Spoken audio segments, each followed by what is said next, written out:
Roman Reigns returns at MITB, the best and worst of SmackDown before WWE MITB. John Cena addresses We Want Truth chants. We Want Truth chants erupt at TNA. Seth Rollins pays tribute to The Shield. Ex-WWE manager open to working with Vince McMahon again.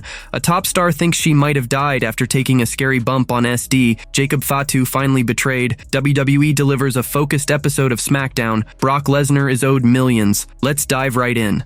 The best and worst of SmackDown before WWE MITB. As WWE SmackDown set the stage for Money in the Bank 2025, Seth Rollins and his faction opened the show, with the Visionary declaring no one, not Sami Zayn, CM Punk, or the missing Roman Reigns, could stop him. Tiffany Stratton vowed she's ready for any Money in the Bank winner, while Adam Pearce and Nick Aldis announced the upcoming King and Queen of the Ring tournaments. Zelina Vega kept her streak alive against the Green Regime, this time with Julia's help, only for Julia to betray her moments later. Bo Dallas delivered another eerie promo, hinting at the Wyatt Six pursuit of the tag titles. Here's the breakdown of the best and worst from SmackDown before the big event. Number 1. Best. Rollins' crew sets the tone for Money in the Bank. Penta and Andrade teamed up against the Creeds after a heated backstage clash with Chad Gable, who's prepping for Worlds Collide. Though the Creeds aren't SmackDown regulars, they backed Gable, and the crowd loved the seamless teamwork of Penta and Andrade. Gable tried to meddle, but Vikingo, his Worlds Collide opponent, neutralized him. Post-match, Rollins' faction attacked Penta and Andrade, reinforcing their dominance. Paul Heyman sealed it with a fiery promo hyping Rollins for the ladder match, making this a thrilling setup for Money in the Bank. Number 2. Worst. Jc Matteo's loss kills his early momentum. Jc Matteo took on Jimmy Uso after the opening segment, with Solo Sikoa still pushing to recruit his brother, who refused. As a new star just a month into his WWE run, Matteo should have dominated, but Jimmy won after Matteo clashed with Jacob Fatu on the apron. The match focused more on bloodline drama than showcasing Matteo's potential. A win for Matteo, with tension over Fatu's interference, would have kept him strong. Triple H needs to book new talent like Matteo, Rey Fenix, and Penta better. Early losses after hyped debuts hurt their credibility. Number 3. Best. Women's MITB stars shine in chaotic tag match. The women's Money in the Bank competitors faced off in a 6-woman tag match. Roxanne Perez, Naomi and Julia versus Rhea Ripley, Stephanie Vaquer, and Alexa Bliss. All 6 delivered, with a key moment between Ripley and Perez deciding the match. Perez hit a spike DDT, but Naomi walked out instead of tagging in, leaving the Prodigy to take the fall as the faces hit their finishers. Naomi's exit and Perez's pin make them prime candidates for a surprise MITB win, building excitement for the ladder match. Number 4. Worst. Cena's segment drags with stale promos. John Cena, Logan Paul, Jey Uso, and Cody Rhodes ate up time with long entrances and a repetitive promo exchange, echoing last week's flat segment. Rhodes called Cena desperate for teaming with streamers, which felt hypocritical since he's done the same. Cena only spoke after Paul blindsided their opponents, then delivered the same tired lines about keeping the title, while Paul claimed to be WWE's future. Cena's heelish, ruin wrestling shtick is getting old, and officials aren't helping by recycling the same promos. Fresh material or new matchups are needed. Number 5. Best and worst. Another DQ finish undermines a great match. Aleister Black and LA Knight put on a stellar match with crisp strikes and big moves, capped by Knight's burning hammer. But Seth Rollins' interference, stomping Knight, led to yet another disqualification finish, a tired trope seen weekly on Raw and now SmackDown. Knight had called out Rollins earlier, so the attack made sense, but a roll-up win for Black could have protected both stars while giving Knight a reason to shine at Money in the Bank. Bookers need to ditch lazy DQ endings for more creative outcomes. What do you think about SmackDown's hits and misses heading into Money in the Bank? John Cena addresses We Want Truth chant. The We Want Truth movement is unstoppable. During the June 6, 2025 episode of WWE SmackDown in Bakersfield, California, fans hijacked a major segment with thunderous chants for Our Truth, this time targeting John Cena. The chaos erupted as Cody Rhodes and Jey Uso faced off with Cena and Logan Paul to hype their Money in the Bank 2025 tag team match. After a commercial break, the Dignity Health Arena crowd was electric, yeeting for Jay's entrance and chanting, "Let's go Cena, Cena sucks," as Cody roasted Cena, comparing his Logan Paul alliance to P.S. Hayes teaming with the Hardy Boys. Then, Paul and Cena ambushed Cody and Jay, leaving them down after a pulverizer and multiple frog splashes. As the heels stood tall, fans roared, "We want truth!" Cena lost it. "You can't handle the truth!" He barked into the mic. He didn't hold back, tearing into the Bakersfield crowd. "You chant for truth, but you're all pathetic liars. That's why you're losers. I'll never be back in Bakersfield." Standing beside Paul, Cena doubled down. Take a good look. No one is coming to save you. I've been telling you this for half of a year. Your dream of what WWE is will be ruined. This is your future. I take this home, he takes that to the top. The outburst followed a week of relentless fan chants for R-Truth across NXT and Raw, disrupting segments despite WWE pushing stars like Trick Williams and Tyra May Steele. The backlash shows no signs of fading. Should WWE address the "We Want Truth" movement, or will fans keep derailing shows? Did Cena's fiery response go too far? What do you think about Cena's reaction and the ongoing fan chants for R-Truth? "We Want Truth" chants erupt at TNA. The "We Want Truth" movement has crossed promotion lines, hitting TNA's Against All Odds event on June 6, 2025 at Mullet Arena in Tempe, Arizona. During the TNA World Tag Team Championship match between the Nemeths and the Rascals, fans broke into loud "We Want Truth" chants just before Nick and Ryan Nemeth retained their titles. The chants, echoing a week-long trend disrupting WWE's Raw, NXT, and SmackDown, weren't acknowledged by TNA's commentary, but were unmistakable on the broadcast. This marks a bold escalation, with fans demanding R-Truth's return no matter the promotion or storyline. At the same time, over in Bakersfield, California, WWE SmackDown faced the same fan outcry. In a heated segment with John Cena, Cody Rhodes, Jey Uso, and Logan Paul, the crowd's "We Want Truth" chants nearly overwhelmed the audio. The intensity in both TNA and WWE arenas shows the movement's growing momentum. Neither company has officially addressed the chants, but their spread from WWE to a rival like TNA proves fans won't let up. What started as a WWE protest is now a cross-promotion phenomenon. Will the "We Want Truth" chants push WWE or TNA to act? What do you think about the movement hitting TNA and its impact across wrestling?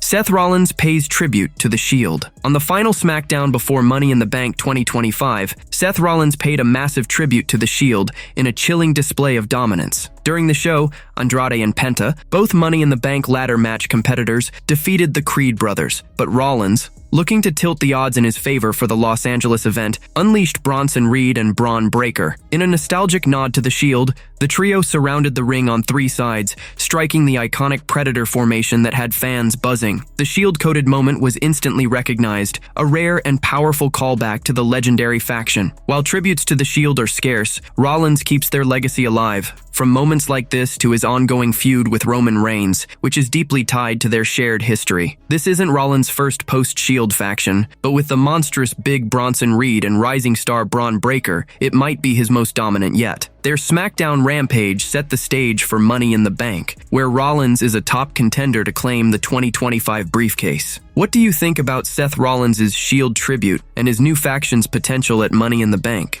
Ex-WWE manager open to working with Vince McMahon again. Vince McMahon, the iconic figure who transformed WWE into a global powerhouse in the 1980s, left the company in 2024 after over 40 years. Now, at 79, he's stirring speculation with his new venture, 14th and I, a nod to WWE's former headquarters. Fans are buzzing about whether McMahon might try to buy back WWE. On the latest episode of Brodown on Sportskeeda Wrestle Binge, former WWE manager Dutch Mantell told Mac Davis he'd jump at the chance to work with McMahon again, as long as the paycheck's clear. Hell yeah, as long as the money's right. Look, Vince, I can't travel, I can't go up there where you are, but I have this thing called a computer, and you can get me any time of the day, and we'll just sit there and shoots out all day long, and then we'll come up with something, Mantell said. Mantell had 2 stints in WWE under McMahon, with his second as Zeb Coulter being the most memorable. As Coulter, he managed the Real Americans tag team, featuring Jack Swagger and Cesaro. What do you think about Dutch Mantell's willingness to work with Vince McMahon again and the rumors of McMahon's wrestling comeback?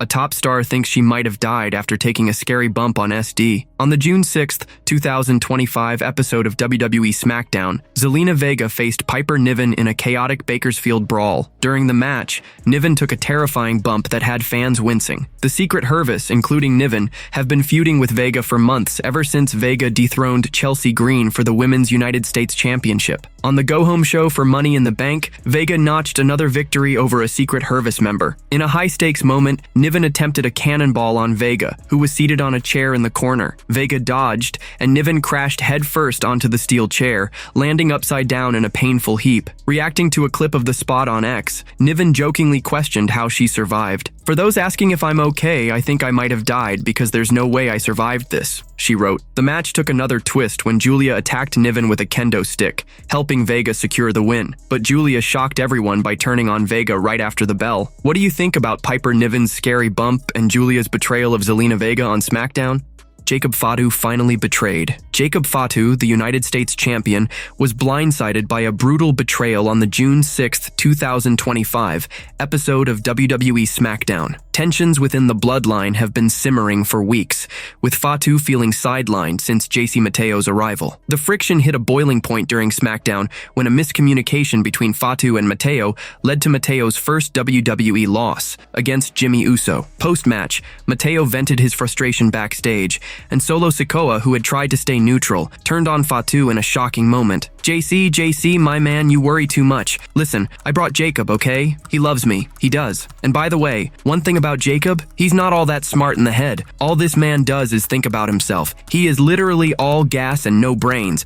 I've got it under control. Let's go handle business tonight, Sikoa said to Matteo. Unbeknownst to them, Fatu overheard the scathing insults as he walked in, catching Sikoa and Matteo in the act before they slipped away. The betrayal leaves Fatu in a precarious spot, setting the stage for potential retaliation. What do you think about Solo Sikoa's betrayal of Jacob Fatu and what it means for the Bloodline moving forward? WWE delivers a focused episode of SmackDown. Inside sources showered praise on the June 6, 2025 episode of WWE SmackDown, calling it a laser-focused go-home show for Money in the Bank 2025. Broadcasting from Dignity Health Arena in Bakersfield, California, the episode featured heavyweights like John Cena, Cody Rhodes, Logan Paul, Jey Uso, Seth Rollins, and Rhea Ripley, all driving hype for the premium live event. On Brodown with Mac Davis, inside sources commended WWE's creative team for keeping the spotlight squarely on Money in the Bank. I will give them this credit tonight. Money in the Bank is tomorrow. So I will say this, Mac. At least they put focus on Money in the Bank. This show was all about Money in the Bank tomorrow night. Some things I would have obviously done differently, but at least the focus was on Money in the Bank from the beginning of the show all the way to the end of the show. So they did focus on the show tonight, inside sources said. The episode closed with John Cena and Logan Paul standing tall after ambushing Cody Rhodes and Jey Uso, setting the stage for their tag team clash at Money in the Bank on June 7, 2025. Can Cena and Paul ruin wrestling by defeating Cody and Jey? Tune in to find out. What do you think about SmackDown's focused build to Money in the Bank?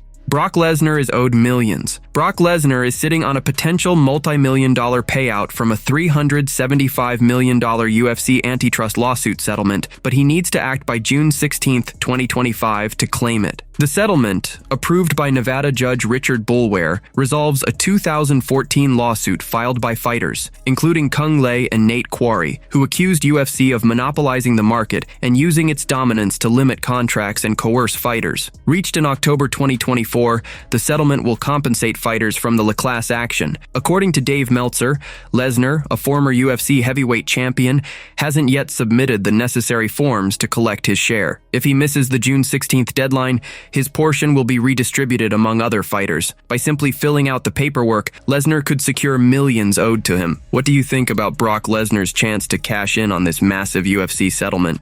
Roman Reigns returns at MITB. With WWE Money in the Bank 2025 just hours away on June 7th, 2025, at the Intuit Dome in Los Angeles, the Go Home SmackDown dropped major hints about what's to come. Despite only featuring 4 matches, the card is loaded with star power, including 2 ladder matches, a Women's Intercontinental Championship clash between Becky Lynch and Lyra Valkyria, and a main event tag team bout pitting John Cena and Logan Paul against Cody Rhodes and Jey Uso. The June 6th SmackDown in Bakersfield, California, set the stage with some big spoilers. Here are 3 key teases for Money in the Bank. Number 1. Roman Reigns' explosive return. Roman Reigns has been off WWE TV since Seth Rollins and Braun Breaker brutally attacked him on the Raw after WrestleMania 41. Fans have been clamoring for the original Tribal Chief's comeback, and Rollins has fueled the fire by mocking Reigns relentlessly, claiming he's finished. On SmackDown, Rollins and his faction took more shots at Reigns while mimicking the Shield's iconic ring surround. These taunts could set up a blockbuster return at Money in the Bank,